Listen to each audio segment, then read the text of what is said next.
What's happening, YouTube? Coffee Talk with Haze, episode 13. Thanks for sticking around. Today I want to talk about how I moved to Los Angeles.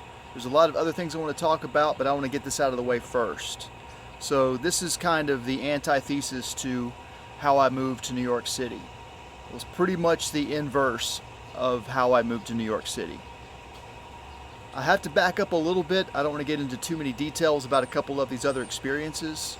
I might do separate episodes on each one of these. The first is how I moved out of New York City, and the second was my vacation in Cabo San Lucas. So I got out of New York City. I was back in Tennessee. I'd saved up a bunch of money. It's the first time I'd ever done that before. Real quick, I will say the reason why I left New York City is because I was just burnt out on the city. I kind of had realized that it probably wasn't going to get any better than this. I was there for 5 years, and a lot of people understand this. You need to be in New York City for 10 years to be considered a true New Yorker, and 5 years is kind of a watershed where you kind of say to yourself, do I want to add the next 5 years, or do I just want to get out of here with what I have? I decided to cut and run. So I had a vacation with some friends planned in Cabo San Lucas, Mexico for 1 week, and I had a one-way ticket from Nashville to Cabo. On the day that I was flying out, I decided I probably should not try to determine where I wanted to go from Cabo, after Cabo, from Cabo. So I purchased a ticket from Cabo to Los Angeles. I figured it would be a lot easier to figure out where to go from Los Angeles than Cabo. And it was a good decision because the airport in Cabo is very, very boring, and it's kind of away from the main part of the city and the drag and where all the restaurants and everything is. So I probably would have waited a good 10 hours, maybe even 24 hours at the airport for my next connecting flight going wherever I was planning on going. I was thinking about maybe going to Thailand or Russia or China, I don't know, Australia, somewhere else.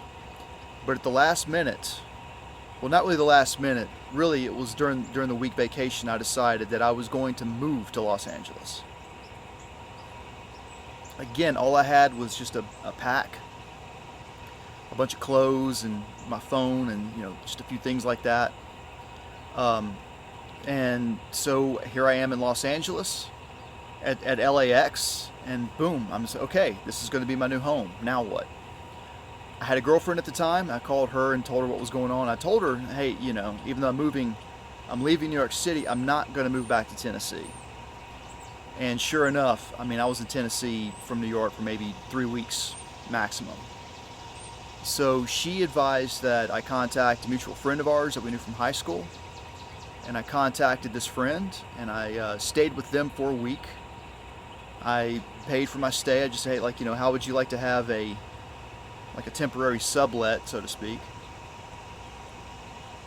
And during the week that I stayed with them, I used that time to try to figure out where to live.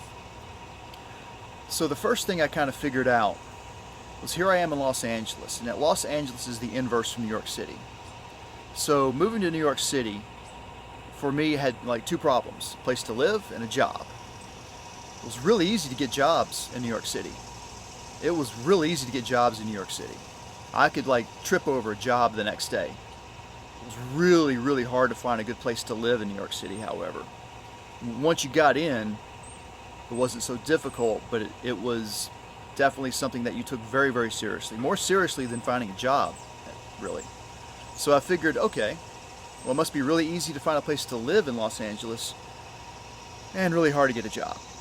A good job, that is. One that's going to be able to support my lifestyle, which is not that bad. But still, these are expensive cities, and you need to have good jobs if you want to live in these cities and not feel like you're just swimming underwater the whole time. So during the week that I stayed with my friends, I found another place to live. And this was, it wasn't too bad. My difficulty was that I did not have a car. And we were down in Lancaster, I believe, which is close to LAX. It's just south of El Segundo. Left my wallet in El Segundo. Got to see that place. It's pretty cool. but I didn't have a car. Now the good news is that I could get over to the green line fairly easily, and then from the green line I could get over to the blue line, from the blue line to the red line, and get to Hollywood. But that could take 2 hours. That was a long trip. Taxi rides could cost $30–50. The problem with taxis in Los Angeles is they don't get return fares, so they're just like, it takes somebody one way and then they pay coming back home because they don't pick up anybody and take them somewhere else. Whereas, you know, when you're in New York, you're constantly picking up people and taking them and so forth. And if you ever played Grand Theft Auto, you know all about this. So I would guess that the exception in Grand Theft Auto when you're doing taxi cab missions in the Los Angeles episodes is that you don't get return fares in reality. Doesn't make for good gameplay, obviously. So I found a place to live in Hollywood. I should mention that while I was in Cabo, I spoke with somebody she was there with her 3 daughters. Now this lady was, you know, probably in her 60s. Her daughters were actually probably a little bit older than me. One lived in San Francisco, one in Los Angeles, and one in San Diego. And she asked me, okay, well, which city do you think you'd rather favor? And I told her Los Angeles. So I spoke with her daughter who lived in Los Angeles and got a few tips from her on what to do. And she recommended that I live in Hollywood. So I set about finding a place to live in Hollywood. The first 2 people that I talked to, it fell through, but the 3rd person I talked to, everything worked out okay. It was difficult. The fates were aligning to conspire against me every step of the way. My phone, when I got out of the subway, out of the Hollywood station or off the red line, right there onto Hollywood Boulevard, where the stars are, you know, the handprints are in the sidewalk and all that stuff. Really close to Grumman's Theater. My phone was not picking up any reception whatsoever. I guess I should have just turned it off, reset it. That's probably, you know, being a dummy, probably, but I couldn't get any reception, and I couldn't really quite figure out how to get a lay of the land, and where I was going was a broken street. So I'm on this north side, looking down this way, and where I need to be is over here, not realizing that it doesn't connect. So luckily I was able to call the person, delay. Long story short, I got the place. And that was on Sycamore in Hollywood, which is in between Fountain and Sunset. Yeah.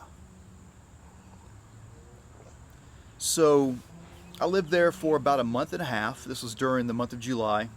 Now that I had a place to live that was kind of, you know, semi-permanent, it was consistent, a place I could come to every night, I set about trying to find a place to live. Now again, don't have a vehicle, so I'm using public transportation to get around, and this is when I really got to appreciate the song by what's her name, Terry Bozzio's band.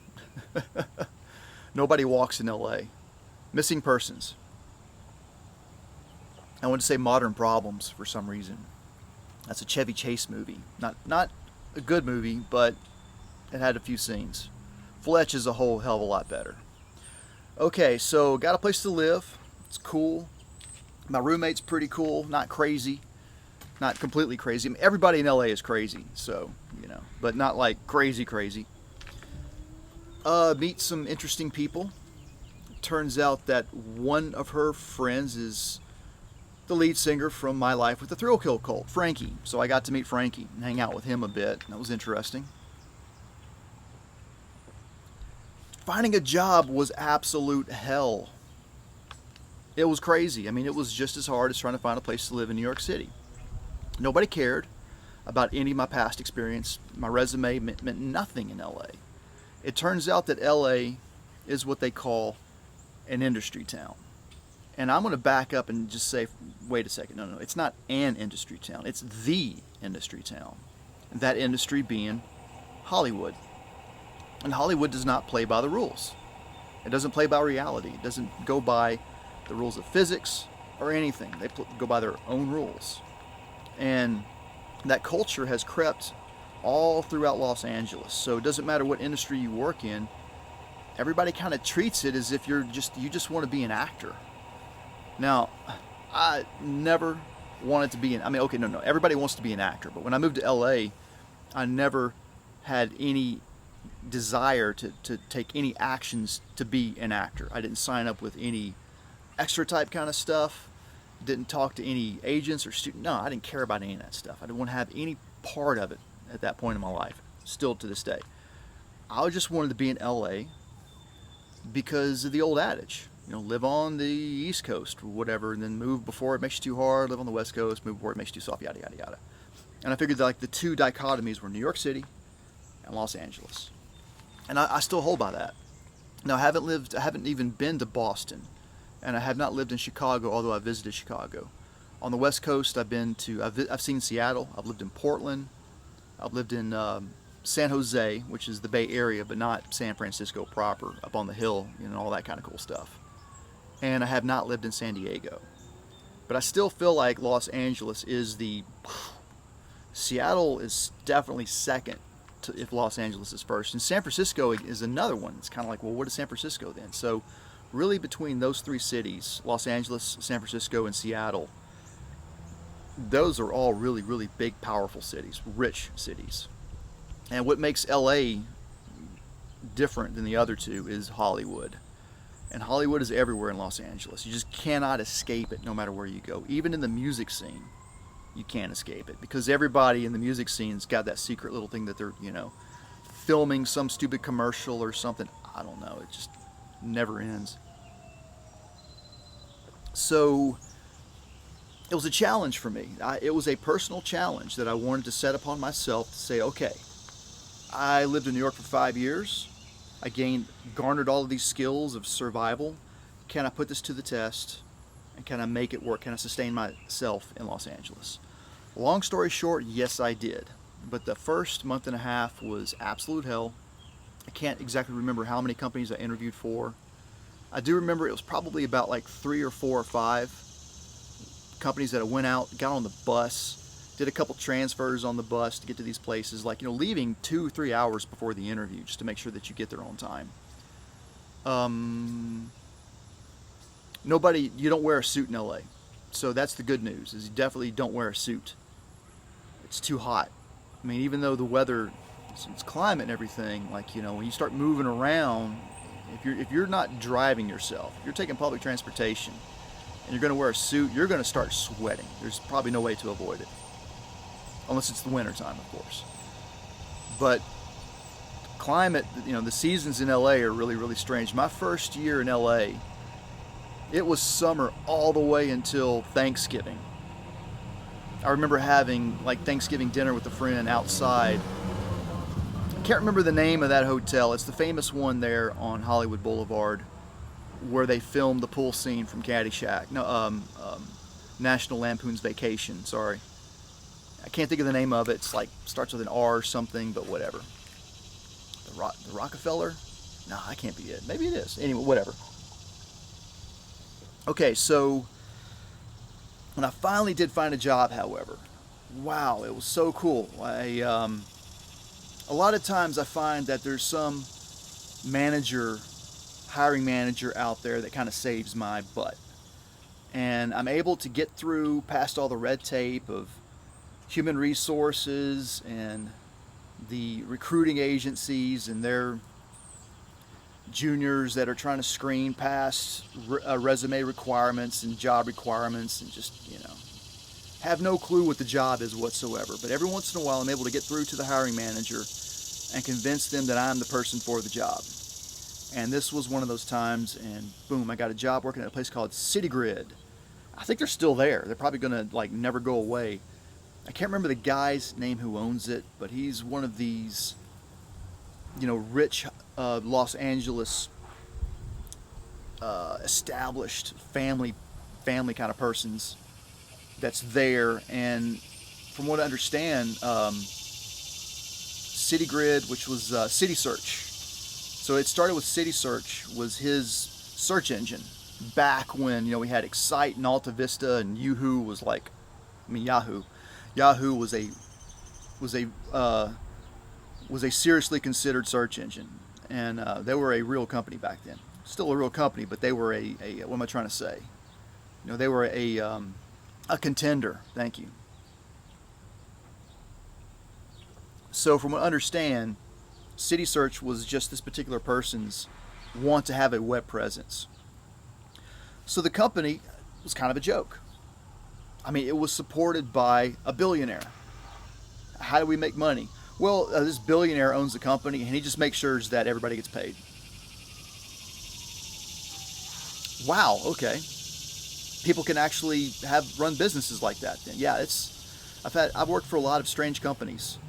All legitimate, but a lot of strange companies where how are we making money? And it's really just a promise. That's how we make money. Data collection is what it turns out, what it really was all about. We didn't know that so much back then, though. I mean, we kind of suspected things, but, no. So once I had the job, then I could find my own place to live. My roommate was pretty cool, but hey, I love dogs, I love cats, but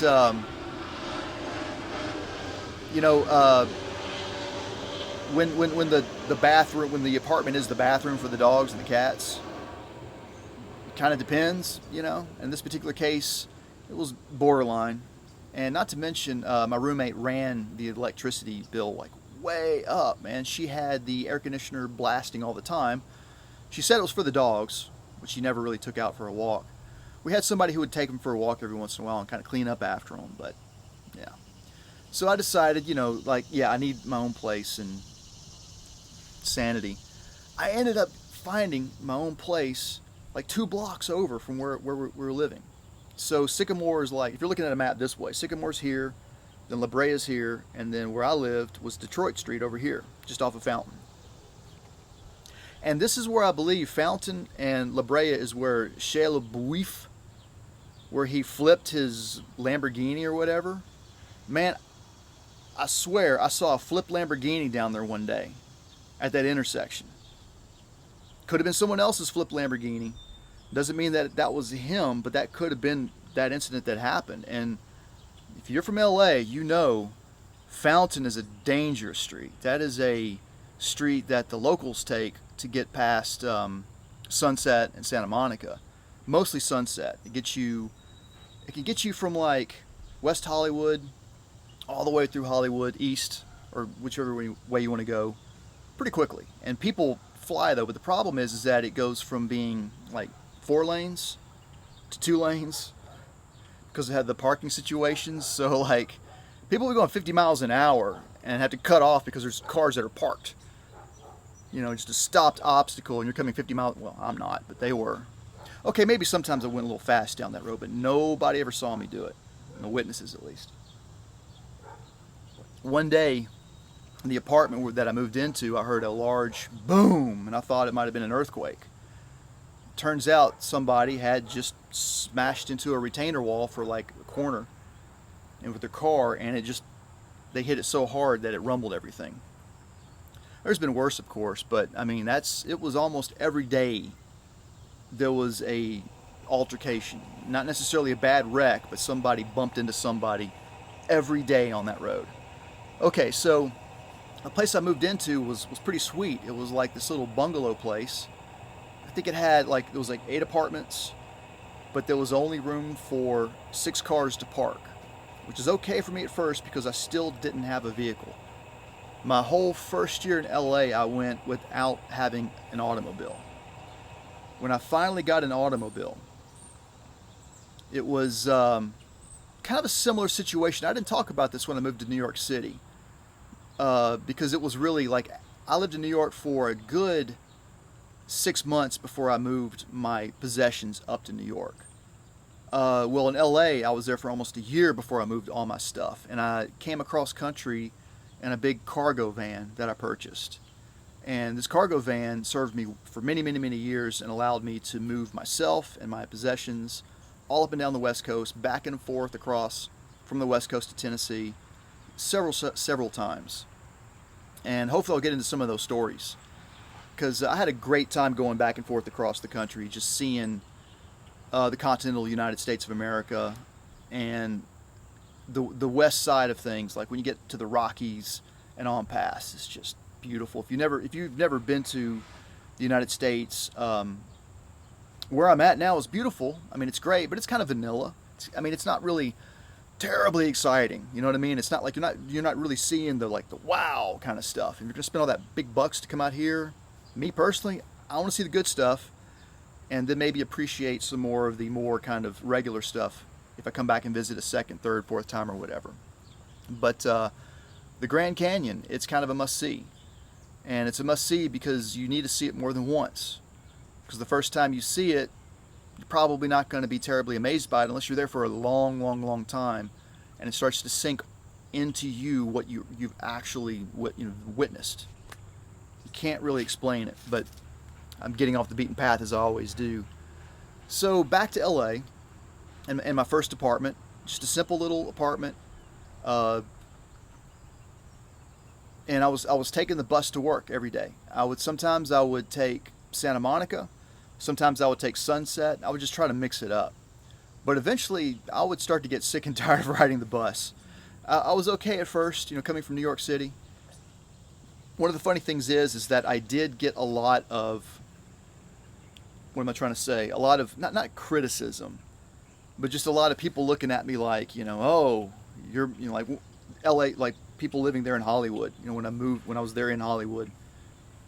And I told them, well, where are you from? Well, I'm from Tennessee, And I kind of would do that on purpose, but it's the truth. I mean, I'm not from New York City.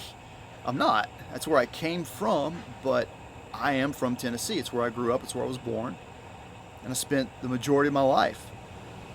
So they would, of course, get a certain impression of me that was completely false, totally ass backwards. And then I would eventually, they would try to well, LA is like this and LA is like that. I'm just like, hey, look, I lived in New York for 5 years. There's nothing really that LA can do that's going to top what LA has. That New York has.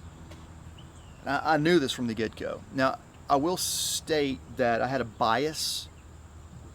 While I was living in New York City, I kind of hated Los Angeles. I started developing this unhealthy egotism, the New Yorker kind of attitude where, you embrace the New York lifestyle and it embraces you and it copacetically works out. You've got this nice feedback system going on where it's positive, And it's real easy when you're in that particular system, New York City, probably Boston too, to look at Los Angeles and just be like, what a joke. And when I was working in New York, we had this thing, if we had to call anybody on the West Coast, which happened from time to time, we just knew never to really try to contact anybody on the West Coast until we got back from lunch. And it's true, it's weird. I will say this, people in Los Angeles most definitely work their asses off. They just do it at their own pace. And the Los Angeles pace is a very interesting pace. It's kind of slow, but it's also very intense. It's full of a lot of anxiety. Whereas here in the South, everything is kind of chill. It's slow. There is a little anxiety from time to time, but the anxiety itself is slow too. In Los Angeles, there's this ticking time bomb that's going underneath you, kind of just like it is in New York City. But the difference is that everybody in Los Angeles is just, playing poker.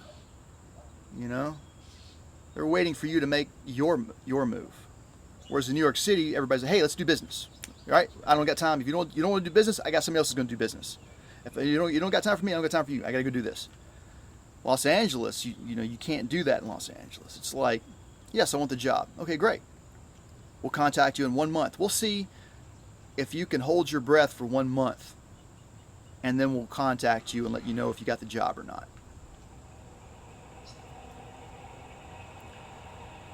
Oh boy, that was probably to this day the most stressful month and a half of my life.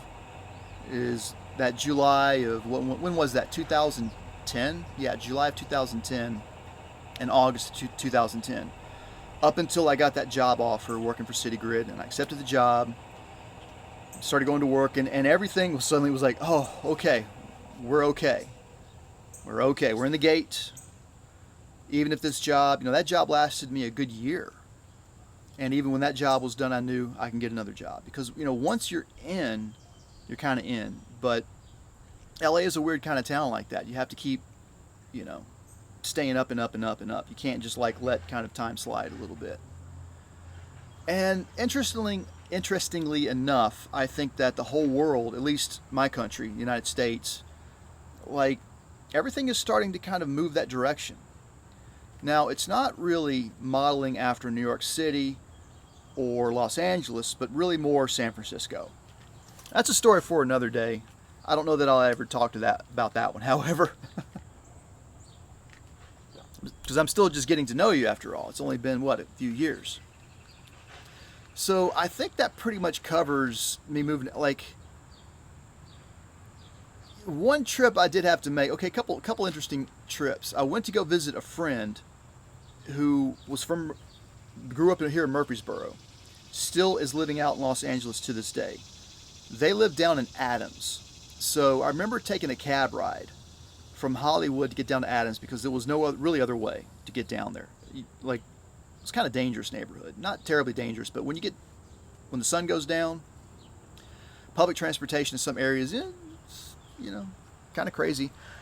To tell you the truth, even in 4:30 rush hour, taking the bus back and forth down Santa Monica or Sunset can be kind of dangerous.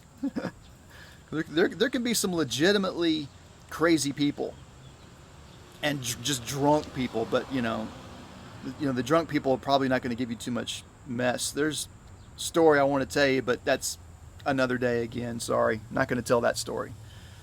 And it's not even really worth it anyways. It's kind of one of those things that you see, and you're like, oh, okay. No, I got a lot of those. That's maybe what I should do is try to figure all of the holy crap, I can't believe I saw that stories in New York and LA and put those all together. That would be more appropriate for that. But I took a cab ride down to my friend's place in Adams, and the cab ride was $30 or something, So I'm talking to the cabbie, telling him I'm from New York City. And he said the darndest thing to me. He was like, oh, you're moving from LA to New York. He's like, what are you going to do with all that extra energy? Said, that's a good question. He said, well, I play drums, but I didn't have my drum set there or anything. Now, eventually I did end up playing with bands in Los Angeles. I did take a whole year off and dedicate it to playing drums, just to being a Los Angeles drummer, a hired gun. I wanted to just do that and just hustle and just see what that was all about. Pretty good experience, but it was very costly. I think I'm still paying for it to this day, tell you the truth. Ugh. We'll get to that. Well, on that note, YouTube, I think that covers me moving to Los Angeles. That kind of gets it in there. After that, I guess the next story would just sort of be my life in Los Angeles, which would just be sort of highlights that would be interesting to you. And then, of course, at some point, I'm going to have to tell the story of escape from New York City and escape from Los Angeles. But until next time, YouTube.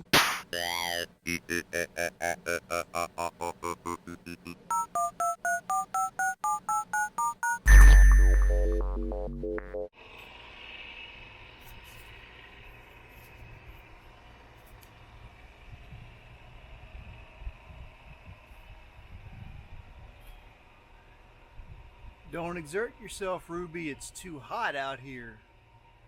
You just rest easy and nap.